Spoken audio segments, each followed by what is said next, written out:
Hey guys, we're going to start with our notes for factoring. We're going to be on pages 2 and 3 of your note packet.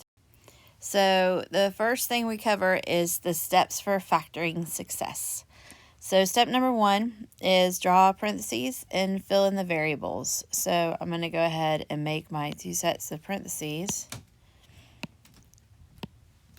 So I have 2 sets of parentheses. And I'm going to identify my A, B, and C. So my A is the 2, my B is the -3, and my C is -9. And then I'm going to draw my X. And then in my X, I'm going to place the B in the addition spot. So down here is the addition spot. So I'm going to take my -3 and put it down here. And then step 3 is to multiply A and C. So 2 times -9 is -18. And I'm going to put it in the multiplication spot. And then I'm going to find the factors of the top number that add to the bottom number. So I need factors of -18. They're going to add up to -3.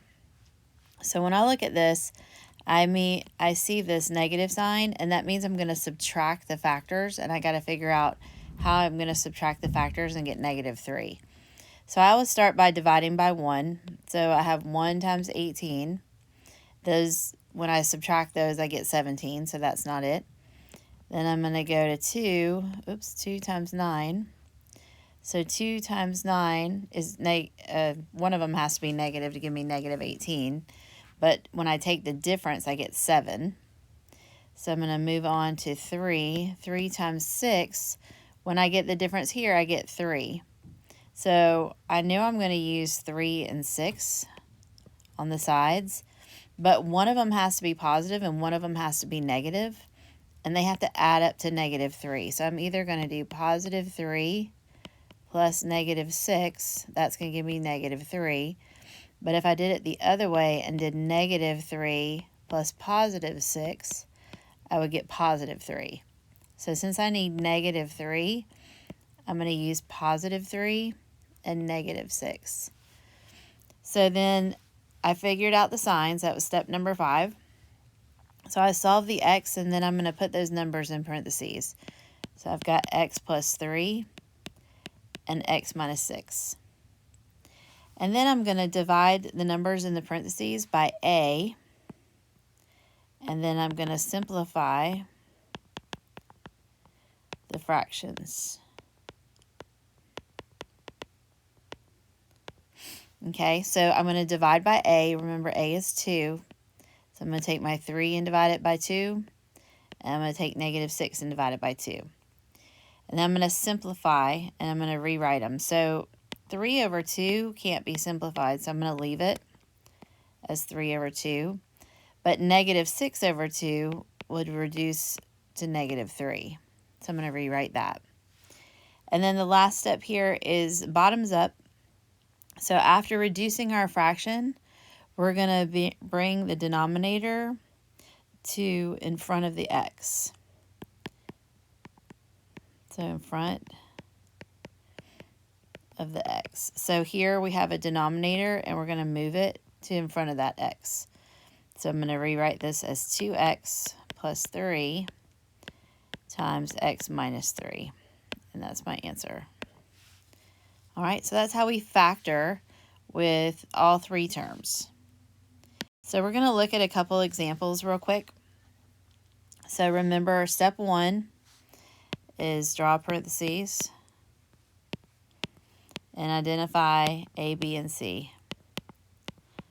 So over here, I'm going to go ahead and draw my parentheses. My A is 7, my B is 29, and my C is 4. Then I'm going to draw my X and place B in the X. So I'm going to draw my X. B is 29, so 29 goes on the bottom because that's where my plus goes. My multiply goes on top, so step 3 is do A times C. and place on top. So 7 times 4 is 28. All right, and then step number 4 is factor the top. So 28, I have to figure out what goes into 28. So I will start with 1. 28 divided by 1 is 28. 28 divided by 2 is 14. 28, oh wait, I can go back, sorry. 28 can be 1 and 28. 1 plus 28 gives us 29. So 1 and 28 are going to be my terms here. All right, and then they're both positive. So step B is find the signs. Okay, and we have already got the signs, so we're going to rewrite this as x plus 1 and x plus 28. All right, and then step 6 was solve and fill in parentheses. We got that. 7 is going to be to divide by a. So I'm going to come back here. My a is 7. So I'm going to divide both of these by 7 and simplify. So I'm going to rewrite this. 1 over 7 doesn't reduce, so I'm going to leave that as 1 over 7. 28 over 7. 28 divided by 7 is 4, so I'm going to rewrite that as x plus 4. And then step 8 was bottoms up, which means I'm going to take the bottom of my fraction and move it to the front. So I've got 7x plus 1 times x plus 4. And that's my answer. All right, I'm going to do another one here for number 2. I'm going to go ahead and draw my parentheses. I've got A, B, and C here. So A is 2, B is going to be 1, and C is going to be negative 28. So I'm going to draw my X. Remember, B goes on the bottom. So my 1 is going to go down here where we put the plus. On the top, I'm going to multiply A and C. So 2 and 28 is going to give me negative 56. And then I have to factor the negative 56 to figure out what two things are going to add, or really subtract because it's negative, to give me 1. So I'm going to start with 1 and 56. Okay, if I subtract those, it gives me 55, so that's not it. Let's see, 2 and, 2 and 28.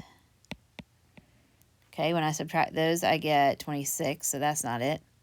3 doesn't work, so I'm going to go to 4. 4 plus 4 and 14, the difference there is 10. So that's not it. Let me erase that.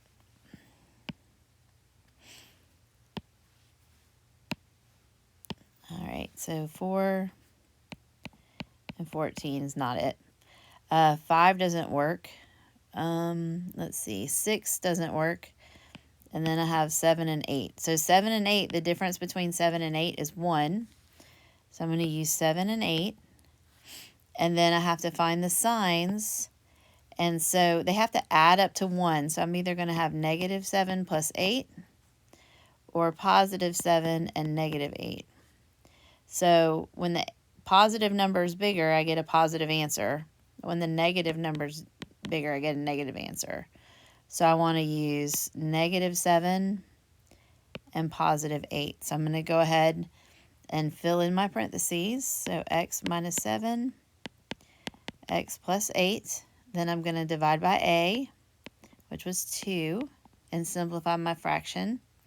So if you put your fraction in using the n over d button, 7 over 2 does not simplify anymore. So I'm going to leave that as x minus 7 over 2. 8 over 2, though, will simplify into 4. And then my last one is bottoms up. I'm going to move my 2 in front, and I'm going to get 2x minus 7 times x plus 4. And that's my answer. All right. So now you guys are going to try, and I'm going to go ahead and give you the answers. But go ahead and push pause and see if you can do this on your own. And if you can't, make sure that you go ahead and ask why the answers are different than what you thought they would be. But here are the answers. So push pause and try them. And if you have any questions, let me know. Otherwise, keep going. So the next thing is, what happens if there's no number in front of x squared? All right, so here there's a 1. So we're still going to follow the exact same steps. It's just going to be actually a little bit easier. So we'll go ahead and draw our parentheses and draw our x. We have a, b, and c still. So the b goes on the bottom. We're going to multiply a times c. So 1 times negative 15 is negative 15. Then we're going to figure out our factors for negative 15. All right, so I have 1 times 15. Remember, we're taking the difference now because it's negative. 2 doesn't work. 3 and 5. The difference of them is 2. So I'm going to use 3 and 5. The bigger number has to match. So the bigger number must match, which means they have to have the same sign.